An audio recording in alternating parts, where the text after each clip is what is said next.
खत्म हो गया है। 23 तारीख जो मार्च महीने का 23 तारीख है, उस दिन से एक नया फाउंडेशन बैच आ रहा है। आप किसी भी लेवल का कॉम्पिटिटिव एग्जाम की तैयारी करते हैं, अगर वहाँ मैथ्स और रीजनिंग की बात आती है तो यहाँ पढ़ने के बाद मुझे नहीं लग रहा है कि किसी भी एग्जाम में आपको प्रॉब्लम आएगा, क्योंकि मैथ्स और रीजनिंग का जो ड्यूरेशन होता है वो 5 से 6 महीना हम लोग रखते हैं, लेकिन 2 महीने का जो प्रैक्टिस सेशन होता है वो बहुत ही बच्चों के लिए इंपॉर्टेंट होता है। और उस पीरियड में बच्चों का देखा जाता है कि प्रॉब्लम क्या होती है, अगर जिस टॉपिक में प्रॉब्लम होता है उसको प्रॉब्लम को सॉल्व आउट किया जाता है।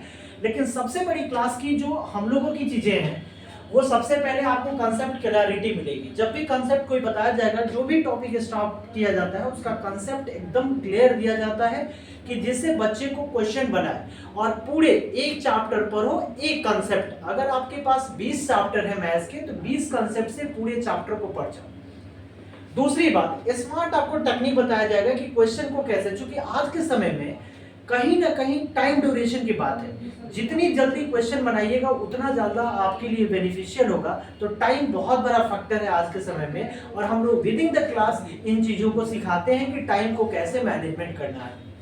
तीसरी बात, रेगुलर प्रैक्टिस कराया जाता है। जैसे जो भी टॉपिक स्टार्ट हुआ वो टॉपिक अगर खत्म हो रहा है तो उस टॉपिक का होगा ही, अगला टॉपिक खत्म होगा तो दोनों टॉपिक का कंबाइन करके हम लोग टेस्ट ऑर्गेनाइज करते हैं, और ये बहुत इंपॉर्टेंट है।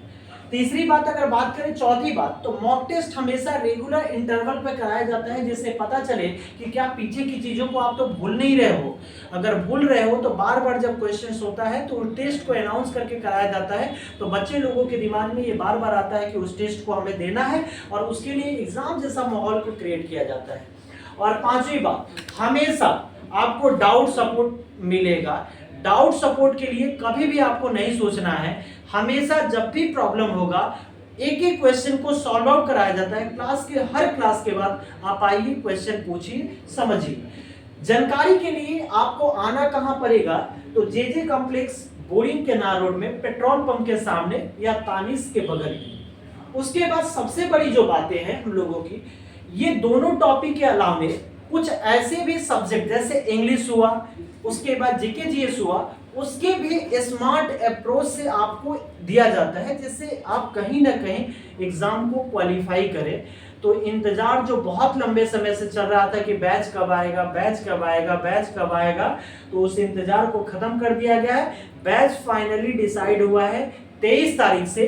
2 टाइम, एक मॉर्निंग के 7:30 बजे और इवनिंग के 5 बजे, 2 टाइम में बैच ऑर्गेनाइज किया गया है। दोनों टाइम में आके सबसे पहली बात होती है हम लोगों की, आप 10 दिन का फ्री ऑफ डेमो क्लास करो। कितने दिन?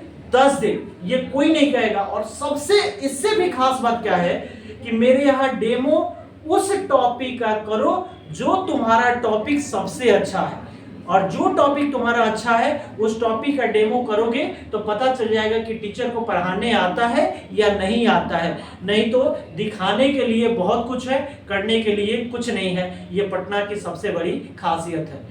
तो हमें हमेशा याद रखना है कि जब भी डेमो क्लास आना है तो आपके अकॉर्डिंग डेमो होता है। जिस टॉपिक का डेमो लेना है उसी टॉपिक का डेमो दिया जाता है। क्लास में अगर 40 बैठे हैं तो मेजोरिटी जिसका होता है कि कोई कहता है कि नहीं सर प्रॉफिट लॉस से हो, टाइम एंड वर्क से हो, तो जैसे भी कहिएगा लोग उस टॉपिक का डेमो दिया जाता है। अगर आपका सर्टिफिकेशन होगा देन उसके बाद एडमिशन लीजिएगा, रेगुलर क्लास कीजिएगा, सारी चीजें आपको एक डेकोरेटिव और एग्जाम इन्वायरमेंट माहौल जैसा मिलेगा। तो इंतजार नहीं, जल्दी इनरोल कराएं डेमो क्लास के लिए। फिर मिलते हैं 23 तारीख को और एक बहुत ही डेकोरेटिव क्लास लॉन्च करने जा रहे हैं। धन्यवाद।